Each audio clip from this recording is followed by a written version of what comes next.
વિરોધ નથી, એમની વિચારધારાનો વિરોધ છે।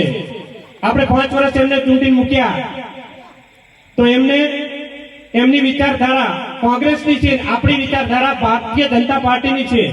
અને આપણે વિકાસ કરવો હોય તો આજે જેની સરકાર હોય એ જ વિકાસ કરી શકે।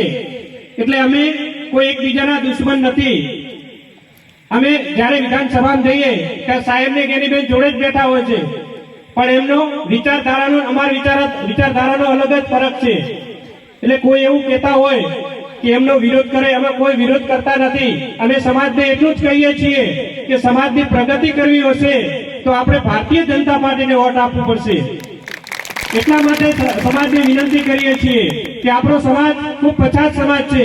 આપણે શિક્ષણથી વંચિત છીએ, આપણે રોજગારથી વંચિત છીએ। એ બધું જોઈતું હોય તો આપણે ચાલુ સરકારમાં બેસવું પડે। તો આપણી વિચારધારા એ જ છે। અને અલ્પેશભાઈએ પણ સમાજના વિકાસ માટે નિર્ણય લીધો છે કે ભારતીય જનતા પાર્ટીમાં હશું તો સમાજને કંઈક અપાઈ શકશું।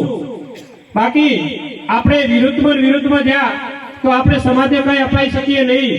એટલે મારી ખાસ ઠાકોર સમાજને વિનંતી છે કે આપણે વિચારધારાનો વિરુદ્ધ છે, કોઈ વ્યક્તિનો વિરુદ્ધ નથી। તો વિચારધારા માટે આપણે જે પ્રગતિ કરવી છે એ પ્રગતિ કરવા માટે આપણે વિચારધારા બદલવી પડશે। અને વિચારધારા ભારતીય જનતા પાર્ટીની કરવી પડશે।